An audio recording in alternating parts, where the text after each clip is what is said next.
بسم اللہ الرحمن الرحیم۔ السلام علیکم۔ میں جب بھی گھر سے باہر نکلتی تو برقع پہن کر نکلتی تھی کہ میرے ابا مولوی تھے اور میں پردہ کرتی تھی۔ میں اپنے خاندان کی سب سے خوبصورت لڑکی تھی۔ ایک بار میرا امیر خاندان سے رشتہ آیا تو میں نے انکار کر دیا کیونکہ وہ لوگ پردہ نہیں کرتے تھے۔ لڑکے کو ضد ہو گئی تھی کہ وہ شادی کرے گا تو صرف مجھ سے کرے گا۔ جس سے میرا رشتہ پکا ہوا وہ یتیم اور 5 وقت کا نماز پڑھنے والا شریف لڑکا تھا۔ نکاح والے دن مجھے اس امیر لڑکے نے اغوا کر لیا اور پھر کئی مہینوں تک میری عزت لوٹتا رہا۔ اور پھر ایک دن میں مولوی صاحب کی بیٹی ایک امیر زادے کو پسند آ گئی۔ اس نے امام صاحب کے گھر رشتہ بھیج دیا لیکن امام صاحب کی بیٹی نہ مانی۔ اب امیر زادے نے اس سے بدلہ لینے کے لیے ایسا کیا کہ امام صاحب کی بیٹی امید سے ہو گئی۔ میں ایک جیلر تھا، میری ڈیوٹی خواتین کی جیل میں لگائی گئی تھی۔ ویسے تو ہمارا پالا روز ہی کسی نہ کسی مجرم سے پڑتا، لیکن میری زندگی کا یہ کیس سب سے بڑا، مختلف اور انوکھا تھا۔ آج صبح سے ہی جیل کی ڈیوٹی سخت کر دی گئی، ہمیں بھی ہائی الرٹ کا حکم دیا۔ میں نے اپنی جیب سے سگریٹ نکالا اور ہونٹوں پہ لگا لیا کہ جب ایک مجرم کو لایا گیا۔ اس کے ہاتھوں میں زنجیریں پہنائی ہوئی تھی، پاؤں میں لوہے کے کڑے تھے، بال بکھرے ہوئے تھے، ننگے پاؤں جیل کی راہداری پر چل رہی تھی۔ 2 لیڈیز کانسٹیبل اس کے آگے تھی اور وہ اس کے پیچھے ایک لیڈی پولیس آفیسر اس عورت کے ساتھ چل رہی تھی۔ میرے سامنے والی جیل کی ایک کال کوٹری میں لے جا کر اسے پھینکا گیا۔ پھر وہ آفیسر میرے پاس آ کر کھڑی ہو گئی، کہنے لگی، اشرف، اس عورت کا خاص خیال رکھنا، بڑی خطرناک مجرم ہے۔ میں نے ایک نظر پھر سے اس عورت پر ڈالی جو بے حد حسین تھی، لیکن اس کی آنکھوں میں وحشت اور نفرت تھی اور نہ جانے کیا کچھ تھا۔ اس کی آنکھوں کے ڈورے یوں سرخ تھے جیسے ان میں خون اترا ہوا ہو۔ وہ ایک 22 سالہ لڑکی تھی اور تھی بھی پیٹ سے۔ مجھے سمجھ نہیں آ رہا تھا کہ اسے کیسے خطرناک مجرم سمجھا جا رہا ہے۔ بہرحال میرا کام وہاں قیدی عورتوں پہ نظر رکھنا تھا اور وہ عورت جس قدر حسین لگتی تھی میں تو شاید اس سے نظریں ہٹانا نہیں چاہتا تھا۔ میں نے ایک اور سگریٹ نکالی اور اسی وقت کالی کوٹری کے سامنے کرسی رکھ کر بیٹھ گیا۔ وہ بھی جیل کی دیوار کے ساتھ لگ کر بیٹھ گئی۔ اس اجڑے سے حولے میں وہ لڑکی اور بھی کمال کا حسن رکھتی تھی۔ میں سوچنے لگا، نہ جانے اس نے ایسا بھی کیا جرم کیا ہے، لیکن یہ راز بھی میرے سامنے زیادہ دیر تک راز نہ رہا۔ مجھے حیرت کا جھٹکا اس وقت لگا جب رات کے آخری پہر اس لڑکی نے جیل کے اندر موجود پانی والے مٹکے سے پانی پیا اور وضو کرنے لگی۔ اپنی وردی کی سفید چادر اپنے سر پر بے دردی سے اس سوال پر اس لڑکی کی آنکھوں میں عجیب سی دیکھنے لگی اور کہنے لگی، میرا بس چلتا تو میں اس شخص کے ٹکڑے کر کے چیل کووں کو کھلا دیتی، لیکن اس سے پہلے ہی وہ مر گیا، کمینہ۔ یہ کہہ کے اس لڑکی نے اپنے برابر کھڑی دیوار پر تھوک دیا۔ صحافی لڑکی نے کہا، جانتی ہو جسے تم نے قتل کیا وہ شہر کے معزز اور امیر گھرانے کا چشم و چراغ تھا اور وہ لوگ تمہیں پھانسی کے تختے پر چڑھا دیں گے۔ اس پر وہ لڑکی مسکرانے لگی، کہنے لگی، کوئی نئی بات پر ایسا کون سا پہلی بار ہو رہا ہے؟ اکثر ان امیروں کی زیادتی کا نشانہ ہم غریب ہی بنتے ہیں۔ مجھے پھانسی پہ لٹکا دیا جائے تو مجھے افسوس نہیں ہوگا۔ اس صحافی لڑکے نے کہا۔ وہ اپنی کہانی سے سناتے ہوئے، ہو سکتا ہے کہ اس کی مدد کر دے۔ جب اس لڑکی نے اپنی کہانی سنائی تو میرے رونگٹے کھڑے ہو گئے۔ چلے میں آپ کو ایک کہانی سناتا ہوں۔ یہ قصہ یوں شروع ہوتا ہے کہ گھر کا دروازہ بڑی زور سے دھڑا دھڑ جا رہا تھا۔ میں اس وقت کچن میں کھانا بنا رہی تھی۔ سارے کام چھوڑ چھاڑ کر میں صحن میں آ گئی۔ میرے والد صاحب بھی گھر پر نہیں آئے تھے اور یہ وقت ان کے گھر آنے کا تاں تھا۔ میں اپنے سر پر چادر لیٹتی اور ان کے کمرے میں دروازے کے پاس کھڑی ہو گئی۔ میں نے پوچھا، کون؟ تو ایک مردانہ آواز آئی اور کہنے لگا، دروازہ کھولیں، امام صاحب کے لیے راشن لے کر آیا ہوں۔ میں نے کہا، وہ ابھی گھر پر نہیں ہیں، اس لیے آپ تشریف لے جا سکتے ہیں۔ وہ کہنے لگا، میں ملک صاحب کے گھر سے آیا ہوں، میں ان کا ڈرائیور ہوں، اب دروازہ کھولیں اور راشن لے لیں، میں واپس چلا جاؤں گا۔ اس کے بعد سن کر مجھے غصہ آنے لگا تھا۔ جب میں نے کہہ دیا کہ میرے والد صاحب گھر پر نہیں ہیں تو کیا جواز بنتا تھا کہ وہ مجھ سے بحث کرے۔ میں نے غصے سے کہا کہ سنائی نہیں دیتا آپ کو؟ امام صاحب گھر پر نہیں ہیں اور میں یہ دروازہ کسی اجنبی کے لیے نہیں کھولتی۔ میں ابھی یہ بات کر ہی رہی تھی کہ پیچھے سے ایک جوان مرد کی آواز میرے کانوں سے ٹکرائی، کیا بات ہے، کس سے بحث کر رہے ہو؟ صاحب جی، امام صاحب کی بیٹی ہے، شاید میں نے کہا کہ دروازہ کھولو اور راشن لے لو، اب بار بار تو میں یہاں پر نہیں آ سکتا نا، لیکن یہ محترمہ دروازہ کھولنے کو تیار نہیں ہے۔ اس ڈرائیور نے شاید اپنے مالک سے یہ بات کی تھی۔ کچھ ہی دیر میں وہ نوجوان شاید دروازے کے پاس آ گیا، مجھ سے کہنے لگا کہ دیکھو بی بی، ہمارے پاس اتنا فالتو وقت نہیں کہ بار بار آپ کے گھر کا دروازہ کھٹکھٹاتے رہیں، آپ کی منت سماجت کرتے رہیں۔ سامان کے لیے آپ دروازہ کھولیں تاکہ سامان اندر رکھوا دوں۔ میں نے کہا آپ کو زیادہ ہی جلدی ہے تو آپ سامان گیٹ کے باہر رکھ دیں، آپ کے جانے کے بعد میں خود اٹھا لوں گی، لیکن میں دروازہ کسی بھی اجنبی کے لیے نہیں کھولتی۔ یہی بات سن کر وہ کہنے لگا، بڑی اکڑ ہے اس لڑکے میں، کوئی ضرورت نہیں اس کے گھر راشن دینے کی۔ یہ کہہ کے کچھ ہی دیر بعد مجھے گاڑی کے آگے جانے کی آواز آئی۔ میں بھی اندر کچن میں چلی آئی۔ عجیب بدتمیز سا شخص تھا، عورتوں سے کیسے بات کرتے ہیں، ذرا بھی تمیز نہیں۔ میں ایک شرعی پردہ کرتی تھی، اس لیے کسی بھی اجنبی کے لیے میں نے آج تک دروازہ نہیں کھولا تھا۔ گھر پر میں اور میرے والد اکیلے ہی ہوتے تھے۔ ابا جب گھر پر نہیں ہوتے تو میں کسی کے لیے دروازہ نہیں کھولتی تھی، اور آج بھی یہی ہوا تھا۔ سارا محلہ جانتا ہے اس بات کو کہ میں شرعی پردہ کرتی تھی، اس لیے جب لوگ اس بات کا خیال رکھتے تھے، عصر کی نماز کے بعد جب والد صاحب گھر آئے تو میں انہیں بتایا کوئی ملک صاحب کا ڈرائیور آیا تھا اور مجھے کہہ رہا تھا کہ دروازہ کھولو، لیکن میں نے یہ انکار کر دیا۔ میرے والد کہنے لگا، اچھا ٹھیک ہے، تم بالکل ٹھیک کیا، میں ملک صاحب سے کہہ دوں گا کہ اپنے ڈرائیور کو اس وقت بھیجیں جب میں گھر پہ موجود ہوں۔ اس کے بعد ملک صاحب خود روشن والد صاحب کو دے گئے تھے۔ اس وقت تو یہ بات آئی گئی ہو گئی، لیکن کچھ دن بعد مجھے والد صاحب نے کہا کہ ملک صاحب کے گھر قرآن خوانی ہے اور وہ چاہتے ہیں کہ خواتین میں دعا تم کرواؤ۔ اکثر میں قرآن خوانی کی دعوت پر چلی جاتی تھی، لیکن میری ایک شرط ہوتی تھی کہ وہاں کسی بھی مرد کا گزر نہ ہو۔ میں نے کہا کہ مجھے جانے میں کوئی اعتراض نہیں ہے، لیکن آپ جانتے ہیں امیر گھرانوں میں پردے کا کوئی اہتمام نہیں کیا جاتا۔ میرے والد نے کہا کہ ایسی کوئی بات نہیں ہے، خواتین کا الگ سے انہوں نے انتظام کیا ہوا ہے، تمہیں کسی طرح کی کوئی بھی پریشانی نہیں ہوگی۔ میں ابا کے ساتھ ہی ملک صاحب کی گاڑی میں بیٹھ کے ان کے گھر گئی تھی۔ برقع نقاب پہن کر میں مکمل طور پر پردے میں تھی۔ ڈرائیور کے ساتھ ایک اور نوجوان ڈرائیور کے برابر والی سیٹ پہ کوئی بیٹھا ہوا تھا اور میں والد صاحب کے ساتھ پچھلی سیٹ پر بیٹھی ہوئی تھی۔ گاڑی پر سفر کرنے کے دوران مجھے یہ محسوس ہوا کہ جیسے وہ جوان سامنے فرنٹ سیٹ سے مجھے دیکھ رہا ہے، حالانکہ میں مکمل طور پر چھپی ہوئی تھی، پردے میں تھی، لیکن اس کی نظریں مجھ پر اپنے وجود میں چپتی ہوئی محسوس ہو رہی تھی۔ بہرحال اللہ اللہ کر کے یہ سفر بھی ختم ہوا۔ ہم ملک صاحب کے گھر گئے تو مجھے انہوں نے گھر کے لانچ کے اندر بھجوا دیا۔ وہاں صرف خواتین کا انتظام تھا۔ میں حافظ قرآن تھی، اس لیے ختم قرآن کی دعوت میں نے ہی پڑھی تھی، وہ دعا بھی میں نے ہی منگوائی تھی۔ دعا کے بعد خواتین میں کھانے کا شور سا اٹھا تھا۔ تمام مرد حضرات اس وقت باہر موجود تھے اور وہی مردوں کی قرآن خوانی اور کھانے کا انتظام تھا۔ کسی بھی مرد کو اندر آنے کی اجازت نہیں تھی۔ خیر، کھانے کے دوران جب ملازمہ نے مجھے جوس پکڑایا تو اس کے ہاتھ سے جوس میرے کپڑوں پہ گر گیا۔ میرا پورا برقع جوس سے بھر چکا تھا۔ ملازمہ معذرت کرنے لگی اور مجھے ایک کمرے میں لے گئی۔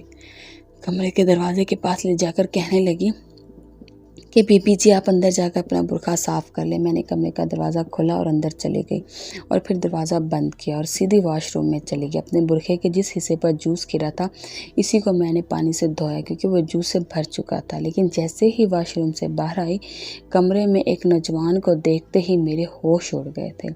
حالانکہ وہاں تو یہی کہا گیا تھا کہ کوئی بھی مرد گھر کے اندرونی حصے میں موجود نہیں تھا، پھر وہ کیسے ملازمہ مجھے ایک ایسے کمرے میں چھوڑ کر جا سکتی ہے جہاں پہلے ہی ایک نوجوان موجود تھا۔ خیر، میں اس وقت نقاب کے بغیر تھی۔ اس نوجوان کو دیکھتے ہی میں حواس باختہ سی ہو گئی۔ پھر میں نے فوراً سے اپنا رخ بدل لیا۔ مجھے لگا کہ وہ شخص اچانک کمرے میں آیا ہے۔ جو کچھ ہوا یہ ایک اتفاقیہ تھا۔ بجائے کہ وہ شخص کمرے سے باہر نکل جاتا، فوراً میرے پردے کا احترام کرتا، وہ چلتا ہوا میرے پاس آ گیا۔ میری تو جان ہی نکل گئی۔ کہنے لگا، اس دن تو تم بڑی اکڑ رہی تھی کہ دروازہ نہیں کھول رہی تھی، بڑی باپردہ خاتون بنی ہوئی تھی۔ میں اسی دن سوچ چکا تھا کہ تم جیسی پردہ نشینی کو ایک دن بنا پردے کے ضرور دیکھ لوں گا۔ دیکھ لو، آج تو میں نے تمہیں دیکھ ہی لیا۔ اب میں سمجھی وہ شخص ملک صاحب کا بیٹا تھا۔ مجھے تو اس کی گھٹیا سوچ پہ افسوس تھا۔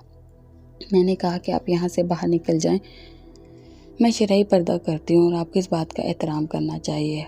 بجائے اس کے کہ وہ میری بات پر شرمندہ ہوتا، ہنسنے لگا، کہنے لگا کہ اللہ نے اتنا حسن دیا ہے تمہیں تو کیوں اس کو چھپا کے رکھ رہی ہو؟ ارے حسین چیزوں کو تو ہی دیکھا جاتا ہے اور اس سے مزید دوسروں کو دکھایا بھی جاتا ہے، اور میں تو ویسے بھی ایک حسن پرست انسان ہوں، خوبصورت چیزوں کو دیکھتے اور سرانے کا عادی ہوں۔ یہ کہتے ہوئے اس نے میرے کندھے پہ ہاتھ رکھتے، اب تک تو میں اس کی ساری باتیں برداشت کر رہی تھی، وہ ساری باتیں میری عقب میں کھڑے ہو کے کر رہا تھا، لیکن جیسے ہی اس نے میرے کندھے پہ ہاتھ رکھا مجھے کرنٹ سا لگا۔ میں بے اختیار پلٹ کر اس کے منہ پر کھینچ کے تھپڑ مارا۔ میں نے کہا تم نے مجھے ہاتھ لگانے کی جرت کیسے کی؟ یہ کہہ کے کمرے سے باہر نکل گئی۔ مجھے اس نوجوان پر اتنا غصہ تھا کہ جس کی کوئی حد تھی۔ اس کے اندر ذرا بھی لحاظ نہیں تھا، اسے اتنی بھی تمیز نہیں تھی کہ خواتین سے بات کیسے کی جاتی، لیکن میں نہیں جانتی کہ یہ میری بہادری مجھے ایک دن ایسا دن دکھائے گی کہ میں کسی کو منہ دکھانے کے قابل نہیں رہوں گی۔ میں نے غصے میں آ کر ملک صاحب کی بیوی کو بلایا اور ان کو کونے میں لے جا کر ان کے بیٹے کی ساری حرکت ان کے گوش گزار کر دی۔ یہ سن کر ملک صاحب کی بیوی کا چہرہ غصے سے سرخ ہو گیا۔ انہوں نے نہ آؤ دیکھا نہ تاؤ، سیدھا اپنے بیٹے کے کمرے میں گئی اور اس کا گریبان پکڑ کر اس کو گھسیٹتے ہوئے باہر لے آئی اور میرے پاس لا کر پھینک دیا۔ پھر اپنے بیٹے سے کہنے لگی معافی مانگو، بہن ہے، تمہیں شرم نہیں آتی ایسی گھٹیا حرکت کرتے ہوئے؟ تمام خواتین یہ تماشا دیکھ کر گمسم ہو گئی، ایک سائڈ پر کھڑی ہو گئی تھی۔ اس وقت میں نقاب میں آ چکی تھی۔ شور کی آواز سن کر ملک صاحب بھی اندر آ گئے۔ جب ملک صاحب نے اپنے بیٹے کو خواتین میں دیکھا تو حیران رہ گئے۔ ملک صاحب میرے اور میرے والد کی بہت زیادہ عزت کیا کرتے تھے، وہ بہت اچھے انسان تھے۔ ملک صاحب کی بیوی نے ساری بات ان کو بتا دی تو انہوں نے میرے سامنے ہی اپنے بیٹے کے منہ پر 2-4 تھپڑ کھینچ کے مارے تھے۔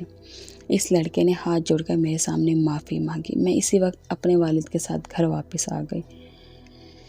کچھ دنوں بعد یہ بات میں بھول چکی تھی۔ میرے والد کو بھی اس نوجوان پہ بے حد غصہ تھا۔ میں نے بھی والد سے کہہ دیا کہ آئندہ میں ملک صاحب کے گھر کسی بھی کام کے سلسلے میں نہیں جاؤں گی۔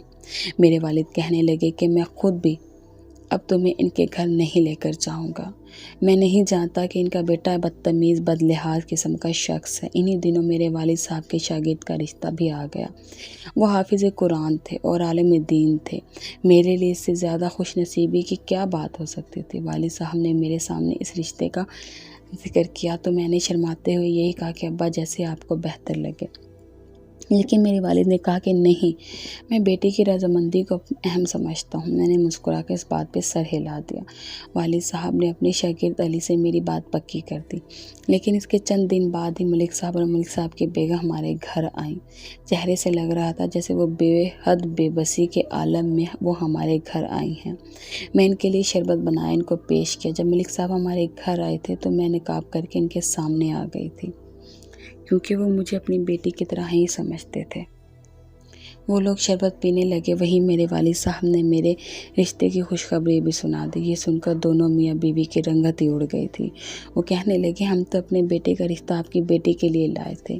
ان کی باتوں نے تو مجھے بھی حیران کر دیا تھا۔ اس شخص کی اتنی ہمت کہ وہ میرے لیے رشتہ بھیجے، اتنا بڑا تماشا لگانے کے بعد بھی وہ یہ سمجھتا ہے کہ میں اس سے شادی کر لوں گی۔ میرے والد نے کہا ایسا تو ممکن نہیں ہے، میں اپنی بیٹی کا رشتہ طے کر چکا ہوں، اور اگر یہاں نہ بھی طے کرتا تب بھی میں آپ کے گھرانے اور اپنے گھرانے میں بہت فرق سمجھ سکتا ہوں۔ آپ کے بیٹے اور میری بیٹی کا کوئی جوڑ نہیں ہے۔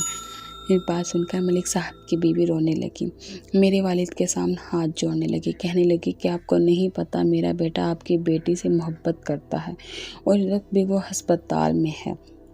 پچھلے چند دنوں سے وہ یہی بات کر رہا تھا کہ ہم آپ کے گھر رشتہ لے کر جائیں، لیکن ہم جانتے ہیں کہ آپ کے اور ہمارے گھر کا کوئی میل جول نہیں ہے۔ ہمارے گھرانے میں اتنا پردہ کوئی نہیں کرتا۔ میں نے اپنے بیٹے کو سمجھانے کی بہت کوشش کی، لیکن وہ کچھ بھی سمجھنے کو تیار نہیں تھا۔ جب میں نے آپ سے رشتہ کا انکار کر دیا تو رات کو اس نے اپنی نس کاٹ لی۔ میرا بیٹا موت کے منہ سے نکل کر زندگی کی طرف لوٹا ہے۔ خدا کے لیے آپ ہمیں انکار مت کریں، ہم آپ کے بیٹی کو بہت خوش رکھیں گے۔ یہ نہ ہو کہ آپ کا انکار سن کر میرا بیٹا مر ہی نہ جائے۔